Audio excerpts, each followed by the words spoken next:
નમસ્કાર। અમરેલી જિલ્લાના વડિયા તાલુકાના મેઘપીપરિયા ગામેથી ધાર્મિક અને સામાજિક એકતાનું સુંદર દ્રશ્ય। હનુમાન જયંતીની ભવ્ય ઉજવણી ગામના પાદરમાં આવેલ હનુમાન દાદાના મંદિરે યોજાઈ હતી। છેલ્લા 12 વર્ષથી ભોજન ન લેતા સંત પ્રેમનાથ દાસ બાપુના આશીર્વાદથી તેમના શિષ્ય ઇન્દુ દ્વારા મહાપ્રસાદનું આયોજન કરવામાં આવ્યું। આ પ્રસંગે ઇન્દુ પરિવાર દ્વારા સાધુ સંતો તેમજ પત્રકાર મિત્રોને ફૂલહારથી ઉષ્માભર્યું સ્વાગત કરવામાં આવ્યું। કાર્યક્રમ દરમિયાન જાણીતા પત્રકાર જગદીશ મહેતા, ભીખુ વોરા, સરપંચ શ્રી જેડી અને બ્રહ્મ સમાજના પ્રમુખ અશ્વિન મહેતાનું સન્માન કરવામાં આવ્યું। આ સમગ્ર ઉજવણીમાં સરપંચ શ્રી જેડી પ્રત્યેની લોકચાહના અને ગામની એકતા સ્પષ્ટ રીતે જોવા મળી। વધુ સમાચાર માટે જોડાયેલા રહો આરપી ગુજરાત ન્યૂઝ રાજકોટ। અને આ સરસ મજાનું આવું એક આયોજન આપણા ગામમાં થઈ રહ્યું છે અને તમામ ગામના ભાઈ ધુમાડો બંધ એટલે દા પૂરતો કરવો ધુમાડો, આમ જમવાનો નથી કરવાનો। એ ધુમાડા બંધ ગામ બધા ભાઈઓ બહેનો બાળકો તમામને અહીંયા ભોજન બાકી પધારેલા મહેમાનો અને તમામ મિત્રો આજે સાંજે આપણે આ કાર્યક્રમ પૂરો થાય પછી પ્રસાદનું આયોજન છે એટલે અહીંને બેહીને આપણે પ્રસાદ લેવાનો છે એટલે આજનો સરસ મજાનો કાર્યક્રમ છે। અને ઇન્દુબેન ને આવી ગયા ભાઈ,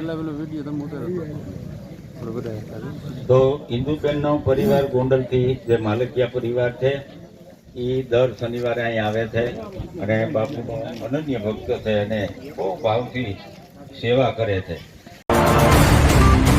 તેડાવી નથી આવતા અને કાલ છાપામાં લગભગ આખું પાનું આવશે મેઘા પીપળિયા કારણ કે જો રેડીના રાજુભાઈ અમારે આવી ગયા અને અમારે ભીખુભાઈ તો અહીં કાયમીના માટે અમારા મેઘા પીપળિયાના પત્રકાર હોય એવું છે અમારે, કારણ કે છોકરા ઓળખે ભીખુભાઈ, કારણ કે બહુ એને ઘણા બધા કામો કર્યા। અમારે જેડીના ખાસ મિત્ર છે, અમારા મિત્ર છે જગદીશભાઈ પહેલા વહેલા આવ્યા। હવે જગદીશભાઈને એવું બાપુ કંઈક ધબ્બો મારી દો ક્યાંય આવ્યા જ કરે હવે।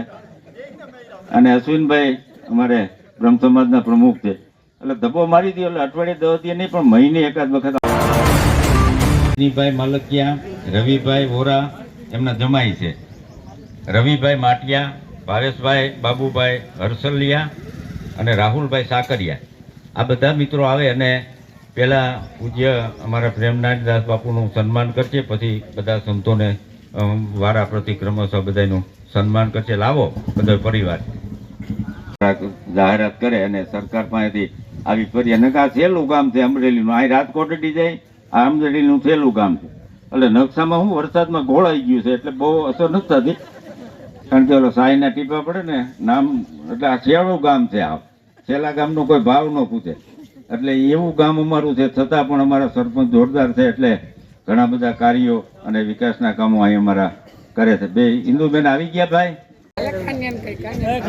હા કાનભાઈ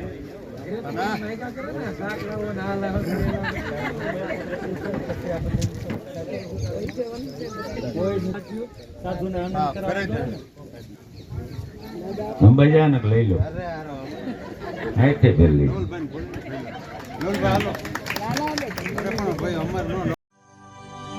ઓડિયો